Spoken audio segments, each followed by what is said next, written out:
வணக்கம், இது Rajapriyan review. Sandra versus Divya அப்படின்னு சொல்லிட்டு பஞ்சாயத்து வந்தது இல்லை. 15 நிமிஷம் இருக்கு அந்த வீடியோ. அதை திரும்ப திரும்ப பார்த்தோம். ஒரே தலைவலியாக தான் இருந்தது.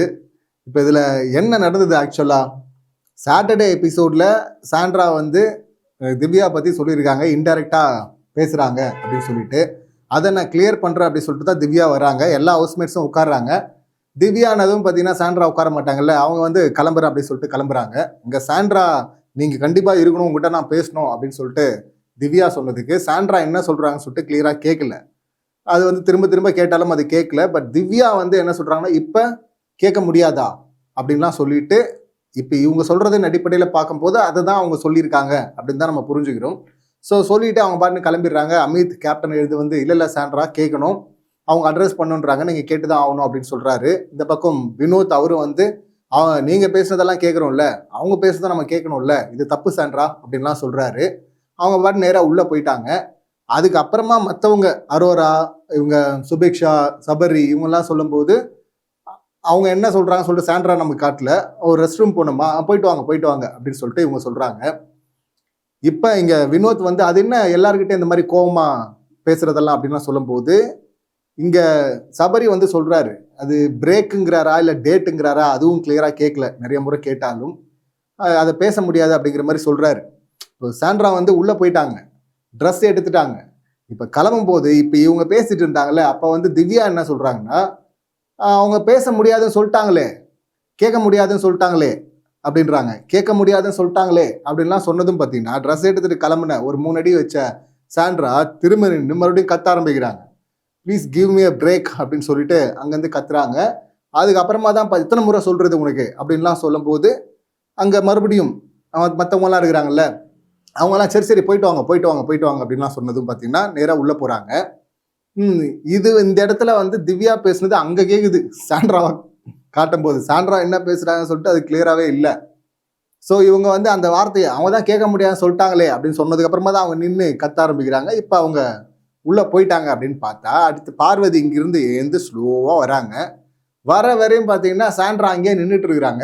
இங்கே ஒட்டு கேட்குற மாதிரி. ஏமா அர்ஜென்ட்டுன்னு போனல, நேராக உள்ளே போயிருக்கலாம்ல, எதுக்கு அங்கே வெயிட் பண்ணிட்டு இருந்தாங்க அப்படின்னு சொல்லிட்டு நமக்கு தெரியல.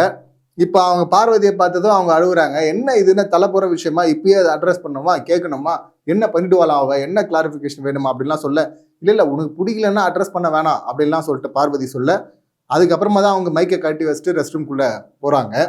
இந்த கேப்பில் திவ்யா இங்கே மற்றவங்ககிட்ட சொல்லிட்டு இருக்காங்க, எஃப்ஜே ஆதிரை சம்மந்தமான விஷயம் மட்டும் கிடையாது, இது ஜென்ரலாக நான் சொல்கிறேன். இப்போ ஃப்ரெண்டாக யாராவது இருக்கிற போது கேமரா இருக்கு, ரெக்கார்ட் பண்ணுது எல்லாம் தெரியுது. இருந்தாலும் பர்சனலாக சில விஷயங்களை சொல்கிறோம்ல, அது சொல்லும்போது அதை அப்படியே வச்சுருங்க, அதை பொதுவில் எடுத்துகிட்டு போடாதீங்க அப்படின்லாம் சொல்லிட்டு இருந்தாங்க. இதை சொல்லி முடிக்கும் போது சாண்ட்ரா திரும்ப வர்றாங்க ட்ரெஸ் சேஞ்ச் பண்ணிட்டு. ஸோ சாண்ட்ரா உட்காரும் போது இப்போ அட்ரஸ் பண்ணுறேன் அப்படின்னு சொல்லிட்டு வர திவ்யா பார்த்தீங்கன்னா, இங்கே இன்டெரக்டாக உங்களை பற்றி சொல்கிறதெல்லாம் சொல்லியிருந்தாங்க. நான் எங்கேயுமே யார்கிட்டையுமே இன்டெரக்டாக சொல்ல, ஏன் என்கிட்ட பேச மாட்டாங்க அப்படின்னு தான் தெரிலன்னு தான் சொல்லிட்டு இருந்தேன். பார்வதிக்கிட்டையும் சொல்லியிருக்கிறேன் அப்படின்லாம் சொல்லும்போது பார்வதி ஆமான்னு தான் தலையாட்டுறாங்க. திவ்யா இந்த மாதிரி சாண்ட்ரா பற்றி தப்பாக போய் எங்கேயா சொன்னாங்களான்னா நம்மளும் அதை பார்க்கல. அப்படி சொல்லியிருந்தாங்கன்னா உள்ளே இருக்கிற ஹவுஸ்மேட்ஸ் யாராவது ரியாக்ட் பண்ணியிருப்பாங்க. திவ்யாவுக்கு எதிராக அவங்களும் ரியாக்ட் பண்ணல. அதுலேருந்து திவ்யா அந்த மாதிரிலாம் பேசல. அவங்க ஏன் பேச மாட்டாங்கன்னு தெரியல அப்படின்னு தான் நான் பேசிட்டு இருந்தேன்னு சொல்கிறாங்க.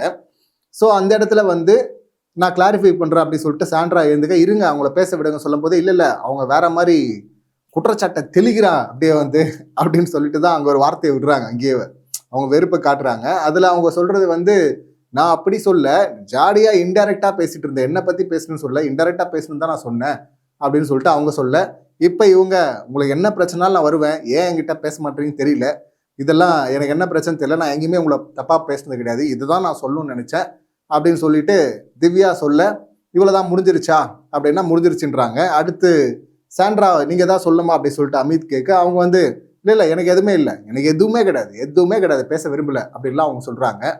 சொல்லிட்டு கிளம்பும்போது, இதுக்கு தான் என்ன பாத்ரூம்லேருந்து கூப்பிட்டு வந்தியா அப்படின்லாம் சொல்லிட்டு சாண்ட்ரா கமெண்ட்டை பாஸ் பண்ணுறாங்க. இப்போ கமெண்ட்டை பாஸ் பண்ணிட்டு இவங்க போகும்போது வினோத் அவர் சம்மந்தம் இல்லாமல் வண்டியில் ஏறுறாரு. அதுக்கு நீங்கள் 2 நிமிஷம் கேட்டே போயிருக்கலாம்ல அப்படின்லாம் சொல்லிட்டு, இந்த 2 நிமிஷத்தில் திவ்யா இதை தான் பேசுவாங்கன்னு யாருக்கு தெரியும்? 2 நிமிஷத்தில் அது முடியும்னு முன்னாடியே தெரியுமா? இல்லைன்னா ஒருத்தங்க அர்ஜென்ட்டாக போகும்போது அது 2 நிமிஷம் இருந்துட்டு கேட்டு போக வேண்டியதானேங்கிறது என்ன கமெண்ட் அது? இவரு விஜேஎஸ் கிட்டே பார்த்தீங்கன்னா ஒரு மாதிரி தான் பேசிட்டு இருந்தா அப்படி எபிசோட்ல. அது பாடி லாங்குவேஜ் எல்லாம் பார்த்தீங்கன்னா ஒரு மாதிரி ஆகுது. கிளாப்ஸ் தனியாக வருது, சவுண்ட் அதிகமாக கேட்குது அப்படிங்கிறதுனால தலைக்கு ஏறிடுச்சு அப்படின்னு நினைக்கிறேன். உடனே அவங்க வந்து கடுப்பாயிட்டு அவங்க கத்த ஆரம்பிக்கிறாங்க. என்ன பிரச்சனைன்னு உனக்கு தெரியுமா? 2 நிமிஷம்ன்ற என்ன பிரச்சனைன்னு தெரியுமா உனக்கு அப்படின்லாம் சொல்லி, எனக்கு என்ன தெரியும், நான் கத்தி தானே சொன்னேன், எல்லாருக்கும் கேட்டுச்சு, உனக்கு மட்டும் கேட்கலையா அப்படின்லாம் சொல்லிட்டு அவங்க கத்த ஆரம்பிக்கிறாங்க. அறிவில்ல, அதாவது கண்டஸ்டன்ட் கிட்ட கத்தக்கூடாது அப்படின்னு சொல்லிட்டு இவர் சொல்றாரு. இந்த மாதிரிலாம் கத்தக்கூடாது அப்படின்றதும் இது யார் சொல்றாங்க பாருங்க, கானா வினோத். இவர் கத்த மாட்டாராம்மா. 2 நிமிஷம் இருக்க சொல்றீங்க, அறிவில்லையா அப்படின்னு சொன்னதும் பார்த்தீங்கன்னா இவருக்கு கடுப்பாகுது. உனக்கு அறிவில்லையா அப்படின்லாம். கனி சபரி 2 பேரும் வந்து தடுக்கிறாங்க. இல்லை அவங்க பிரச்சனையே வேறங்க, இங்கே இதை பேச வேணாம் அப்படின்லாம் சொல்லிட்டு அவங்க அதுக்கப்புறமா சொல்லிடுறாங்க. ஸோ ஃபர்ஸ்ட் சபரி என்ன சொன்னாருன்னு தெரியல, அது சரி கிளியரா டேட்டுன்னு சொல்லி திரும்ப கானா வினோத் வந்திருந்தா அது இன்னும் தப்பு. இல்லை பிரேக் வேணுன்றாங்க, விடுங்க, அது பேச வேணாம் அப்படின்னு சொல்லியிருந்தா சரி ஓகே அமைதியாக இருந்தாருலாம். பட் இது 2 நிமிஷத்துல முடியக்கூடிய விஷயம் அப்படின்னோ, இல்லைன்னா 2 நிமிஷம் நீங்க பொறுத்துக்க வேண்டியதானே அப்படின்னோ கேட்க வேண்டிய அவசியமே கிடையாதுங்க. அடுத்து பார்த்தீங்கன்னா சாண்ட்ரா அதை திவ்யா பக்கம் திருப்புறாங்க. போதுமா, இதுக்கு தானே ஆசைப்பட்ட, இதுக்கு தானே என்ன கூப்பிட்ட, நீ ஆசைப்பட்டது கிடைச்சிருச்சா அப்படின்லாம் சொல்ல. அவங்க நான் என்ன பண்ணேன், நான் அட்ரஸ் பண்ண தான் வந்தேன், நீங்கள் என் மேலே அக்யூசேஷனை வச்சிங்க, நான் அட்ரஸ் பண்ணல, என் மேலே போகிற போக்கில் ஒன்று சொல்லிட்டு போக முடியாதுல்ல அப்படின்லாம் சொல்லிட்டு அவங்க இதுக்கு தானே ஆசைப்பட்ட, வா தலையில் ஏறு அப்படின்லாம் சொல்லிட்டு வார்த்தையை விட்டு போகிறாங்க. என்ன லாங்குவேஜ் இது, தலையில் ஏறு அப்படிங்கிறதெல்லாம் சொல்ல. அவங்க பார்த்தீங்கன்னா ஆமாம்மா இவங்க எதுவும் பேச மாட்டாங்க அப்படின்லாம் சொல்லிட்டு அவங்க உள்ளே போயிடுறாங்க. உள்ளே போனதுக்கப்புறமா பார்வதி இங்கே சாண்ட்ராக்காக பேசுகிறாங்க. அவங்க இப்போ பேசுகிற சுச்சுவேஷன் இல்லைன்றாங்களே, வீடு அப்படின்னு சொல்லிட்டு. அவங்க என்னை பற்றி அப்போ பேசிடக்கூடாது, என்னை பற்றி அவங்க பேசினாங்கல்ல, அப்போ பேசினா நான் பேசி தான் ஆவேன், நான் அட்ரஸ் பண்ணி தான் ஆவேன் அப்படின்லாம் சொல்லிட்டு இருந்தாங்க. முதல்ல எனக்கு இந்த அட்ரஸ் பண்ணுறதுலே எனக்கு என்ன மனநிலையே எனக்கு புரியல. சிம்பிளாக இதை தனியாகவே போயிட்டு கூட சொல்லிடலாம், ஆனால் எல்லாரும் முன்னாடி நான் சொல்கிறேன் அப்படின்னு சொல்லிட்டு அவங்க இதில் என்ன கிடச்சிருச்சு உனக்கு சொல்லி, என்ன கிடச்சிருச்சு, ஒன் சைடாக பேசினா என்ன கிடச்சிருச்சு அப்படின்லாம் சொல்லிட்டுருக்காங்க சாண்ட்ரா. ஒன் சைடா அவங்க சொல்லிட்டாங்க, உங்களை சொல்லுங்கன்னாக்கா இவங்க சொல்லவும் மாட்டாங்களாம் சாண்ட்ரா. ஆனால் ஒன் சைடாக பேசினா இப்போ என்ன கிடைச்சிருச்சு அப்படின்றாங்க. என்ன கிடைக்கும், அதுவா எப்படி கிடைக்கும், நீ சொன்னாதானே கிடைக்கும், இவங்க சொன்னாதானே கிடைக்கும், என்ன பிரச்சனைன்னு. இவங்க பேசவும் மாட்டாங்களாம், பேச விரும்பலன்றாங்க. ஆனால் ஒன் சைடாக பேசிட்டா இப்போ என்ன கிளாரிஃபிகேஷன் அவளுக்கு கிடைச்சிருச்சு அப்படின்றாங்க. கோவப்படக்கூடாது, கேள்வி கேட்டால் அதை நான் சொல்லணும், பதில் சொல்லணும் அப்படின்னு சொல்லிட்டு வினோத் கேமில் கேள்வி கேட்டால் பதில் சொல்லணும் அப்படிங்கிறாரு. அதுக்கு அவங்க சொல்லன்னா என்ன பண்ணுவீங்க, என்ன தூக்குல போட்டுருவீங்களா அப்படின்லாம் சொல்ல. அப்போ நீ என்ன அறிவில்லைன்னா நீ சொல்லிடக்கூடாது, நீ அறிவில்லைன்னு என்ன சொல்லாமா, நான் உன்னை அறிவில்லைன்னு சொல்லாமா அப்படின்லாம் சொல்லிட்டு கானா வினோத் அங்கே வர்றாரு. அவங்க சொல்கிறாங்க அறிவில்லைன்னு நான் சொன்னது பார்த்தீங்கன்னா இதுக்கு கிடையாது, முதல்ல அந்த விஷயத்துக்கு அந்த பீரியட் அப்படின்றாங்கல்ல அதுக்காக. இப்போ திவ்யாவும் என்ன சொல்கிறாங்கன்னா பீரியட்னு நீங்கள் என்கிட்ட சொல்லியிருக்கலாமே, என்கிட்ட சொல்லாமல் நீங்கள் இப்போ பேச முடியாதுன்னு தானே போனீங்க அப்படின்லாம் சொல்லிட்டு அவங்க நான் கத்தி தானே சொன்னேன், எல்லாருக்கும் கேட்டுச்சே, உங்களுக்கு மட்டும் கேட்காதான்னு சொல்லிட்டு இவங்க அது மற்றவங்கலாம் சத்தம் போட்டு பேசியிருந்தாலும் கேட்கலங்க அப்படின்னு சொல்லிட்டு அமித் சொல்லிட்டு இருந்தா அப்படி. ஸோ இது அதுக்கப்புறமா முடிஞ்சுது. ஆனாலும் இவங்க கோச்சிக்கிட்டு வெளியே போகிறாங்க. திரும்ப எஃப்ஜே கிட்ட சொல்லும்போது 3 நாளாக என்னை சண்டைக்கு இழுத்துட்டே இருக்கிறா அப்படின்லாம் சொல்கிறாங்க. அது 3 நாள் பிரச்சனையாக தான் சொல்கிறாங்களா, அவங்களுக்கு இருக்கிற பிரச்சனையை சொல்கிறாங்களா, இல்லைன்னா 3 நாளாக கடந்த 3 நாளாக இது மாதிரி ட்ரிகர் பண்ண ட்ரை பண்ணிகிட்டே இருக்கா அப்படின்னு சொல்ல வராங்களான்னு தெரியலங்க. ஸோ சொல்லிட்டு நான் எவ்வளோ தான் பார்க்குறதுன்னு அங்கே அழ ஆரம்பிக்கிறாங்க. சரி விடுங்க அப்படின்னு சொன்னதும் பார்த்தீங்கன்னா திரும்ப உள்ளே வராங்க. உள்ளே வந்ததும் இல்லைங்க நீங்கள் ஒன்று சொன்னீங்க, அவங்க கிளாரிஃபை பண்ணல அப்படின்லாம் சொல்லிட்டு சபரி சுபிக்ஷா இவங்கெல்லாம் பேச வராங்க. அப்போ பார்த்தீங்கன்னா இப்போ ரம்யா இல்லை, அதனால் நான் பேச முடியாது அப்படின்றாங்க. ரம்யா போயிட்டு கேப்டன் கிட்ட அட்ரஸ் பண்ணிட்டா, ரம்யா இல்லை அப்படிங்கிறாங்க. ரம்யா இல்லைன்னா என்ன, இங்கே தான் கேமரா இருக்கு, எல்லாம் ரெக்கார்ட் பண்ணியிருக்குல்ல, சொல்ல வேண்டியதானே அப்படின்னு சொல்லிட்டு திவ்யா சொல்கிறாங்க. கரெக்டு தானே அது, ரம்யா இல்லைன்னா ஏன் பேசாமல் இப்போ பார்வதியும் அப்போ இருந்தாங்க அப்படின்றாங்க. இல்லை பார்வதிக்கு ரம்யா பேசுனது வேற விஷயம் தெரில அப்படின்னா ரம்யா போயிட்டு அமித் கிட்ட அட்ரஸ் பண்ணிட்டாங்க அப்படின்னு சொல்கிறாங்க. அப்படின்னா அமித் தான் இருக்கிறாரு, பார்வதி இன்னொரு சம்பவத்தில் இருக்காரு. இவங்க எண்டில் சொல்கிறத பார்க்கும்போது நமக்கு 2 பிரச்சனையை சொல்கிறாங்க. ஒன்று, இவங்க கிச்சனில் பேசும்போது 11 பேர் கொண்ட குழு அப்படின்னு சொல்லிட்டு கமெண்ட் பாஸ் பண்ணிட்டாங்களாம் சாண்ட்ரா, பார்வதி, ரம்யா எல்லாம் பேசும்போது. அதை இவங்க கேட்டுட்டு என்ன ஜாடையாக பேசுகிறீங்க, அதை நேரடியாக பேச வேண்டியதானே அப்படின்னு சொல்லிட்டு அது என்ன இது இப்படி பேசுறது அப்படின்னு திவ்யா கேட்டாங்களாம். இது ஒரு கேஸா. 2வது அங்கே இந்த எபிசோடு கூட வந்துச்சுன்னு நினைக்கிறேன், இந்த பாத்ரூமில் அந்த டஸ்ட்பின் கவர் இதெல்லாம் சேஞ்ச் பண்ணல அப்படின்லாம் க்ளீனாக இல்லை, அது இல்லை இது இல்லை அது இல்லைன்னு சொன்னாங்கல்ல, அந்த கம்ப்ளைண்ட் எல்லாம் திவ்யா இன்டைரக்டாக சாண்ட்ரா மேலே சொல்லிட்டு இருந்தாங்க. அது சாண்ட்ரா அப்பா சொன்னது தான். ஏன்னா நான் ரம்யா தான் 2 பேர் தான் இருந்தோம், இவர் ரம்யா கிட்ட சொல்லிட்டு இருந்தா, ஜாடியா என்ன தான் குத்துறா அப்படின்னு சொல்லிட்டு அது யார் பண்ணாங்க, யார் பிரச்சனை அப்படின்னு தெரில. இவங்க அது பார்வைக்கே புரியல, பார்வையே வந்து அவ ஜென்ரலா அவ ஜாடையா சொன்னதா சொல்றீங்களா அப்படின்னும் போது அதை தான் நானும் இன்டைரக்ட்னு சொன்னேன். அப்போ உன்னை பத்தி அவ பேசல, அவ என்னை பத்தி பேசல, அந்த சம்பவங்கள்லாம் இன்டைரக்டா வந்து சொல்லிட்டு இருந்தால அந்த சம்பவம் கிளீன் பண்ண வேண்டியது இவங்களுடைய வேலையான்னு தெரியல. அது செய்யலைங்கிறதுனால குத்தி காட்டுறதுக்காக சொன்னாங்கன்னு சொல்ல வராங்களா அப்படின்னு புரியல. ஆனா இந்த இடத்துல கொஞ்சம் ஓவர் ட்ராமா இல்லை, ஓவர் ட்ராமா இங்க சாண்ட்ரா பண்ணுது. இவங்களுக்கு அட்ரஸ் பண்ண விருப்பம். ரம்யா ஏதாவது சொல்லியிருந்தாங்கன்னா அதை சொல்லாமே தைரியமா பார்வதி இருக்கிறாங்க, அமித் இருக்கிறாங்க சாட்சிக்கு, அவங்க வருவாங்களா? இல்லை சாட்சி இல்லைன்னா கூட பரவாயில்ல, இந்த மாதிரி அவங்க சொன்னாங்கன்னு சொல்லாமே சொல்லியிருந்தா அதுல என்ன பிரச்சனை இருக்கு? இவங்களுக்கு அங்க பேச விரும்பல. இவங்க என்ன சொல்றாங்கன்னா, சண்டைக்கு ஒருத்தவங்க வந்தா நான் போகணுமா சண்டைக்கு அப்படின்லாம் சொல்ல, நான் சண்டைக்கு வரல அப்படின்னு சொல்லிட்டு அங்கிருந்து திவ்யா வந்துடுறாங்க. திரும்ப அவங்க வந்ததும் பார்த்தீங்கன்னா, நான் எங்க சண்டைக்கு வந்தேன்னு மறுபடியும் பேச அப்படியும் காதெல்லாம் பொத்திக்க ஆரம்பிக்கிறாங்க. காதெல்லாம் பொத்தினாலாம் விட முடியாது. அதுல வந்து கையில வாட்டர் பாட்டில் இருக்கு, ஓப்பன்ல இருக்கு, தூக்கிட்டு போய் பெட்ல போட்டு அந்த வாட்டர் பாட்டில் எடுக்கிறதுக்கு சுபிக்ஷாவும் சபரி ஓடிட்டு இருக்காங்க, பெட்டு நனையுது அப்படின்னு சொல்லிட்டு அதை தூக்கி போட்டு காதை பொத்திக்கிறாங்க. அதுக்கப்புறம் நான் ஏன் சண்டைக்கு வந்தேன், நான் கிளாரிஃபை பண்ணோம்ல இதை அப்படின்லாம் இங்க திவ்யா சொல்லிட்டு இருக்கும்போது நேராக இவங்க மறுபடியும் வெளியே போயிடுறாங்க. வெளியே வந்துட்டு உட்காந்து அழ ஆரம்பிக்கிறாங்க. அதுக்கப்புறம் தான் பார்வதி அங்கே வராங்க. பார்வதி கிட்ட தான் இந்த விஷயங்களை சொல்றாங்க. 2 விஷயம், அங்கே நம்ம 11 பேர் கொண்ட குழுன்னு நம்ம பேசணும்ல, பிளா பிளா பிளா பிளா அப்படின்லாம் வந்து பார்வதி சொல்றாங்க. அதை பத்தி தான் சொல்லிட்டு இருந்தா. இன்னொன்று வந்து பார்த்தீங்கன்னா, கேஸ் சொன்னது வந்து இவங்க இந்த ரம்யா கிட்ட வந்து ஜாலியா பேசிட்டு இருந்தா, இன்டைரக்டா வந்து அது என்ன குத்துற மாதிரி தான் பேசினாவ.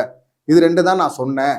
அதனால தான் இவங்க வந்து அந்த ஃபைட் கம்ருதன் வெர்சஸ் திவ்யான்னு வரும்போது வந்து பேசலையாம். இங்க இன்னொன்னு சொல்றாங்க, இதை நான் அன்னைக்கே நான் சொல்லியிருந்தேன். அங்க திவ்யாவுக்கு வந்து ஏன் அழுகிற லெவலுக்கு போறாங்கன்னா, அமித் கிட்ட வந்து ஏன் நீங்க கேப்டனா கேட்கல அப்படின்லாம் சொல்லிட்டு இருந்தாங்கல்ல கம்ருதன் ஓவரா பேசும்போது. அது கம்ருதன் மேல கோவம் இருக்கு, அமித் கேட்கல அப்படிங்கிறது இல்லை அவங்க பிரச்சனை. சாண்ட்ரா அங்கே தானே இருக்கிறாங்க, சாண்ட்ரா கேட்டிருக்கணுமே அப்படிங்கிறது தான் பிரச்சனை. நம்ம சொல்லிடணுமா? அதை இங்க சாண்ட்ரா திரும்ப சொல்றாங்க. அவளுக்கு அங்க நான் பேசணும் அப்படின்னு தான் அவள் எதிர்பார்க்குறா. எனக்கு பேச வேணாம், எனக்கு பேசணும்னு தோணலை. அவள் ஜாடியாக இந்த மாதிரிலாம் என்ன பேசியிருந்தா நான் ஏன் பேசணும், எனக்கு இந்த ஃப்ரெண்ட்ஷிப்பே வேணாங்கிறாங்க. நான் வேணாம், அது முடிஞ்சு போச்சு, சொல்லி முடிச்சு, நீ நான் பேச விரும்பலை அப்படின்லாம் சொல்லிட்டு இவங்க நிற்கிறாங்க. அப்படி என்ன பண்ணிட்டாங்க பெருசா? பெரிய நமக்கு காட்டாத சில சீக்ரெட்லாம் பேசியிருப்பாங்களோ?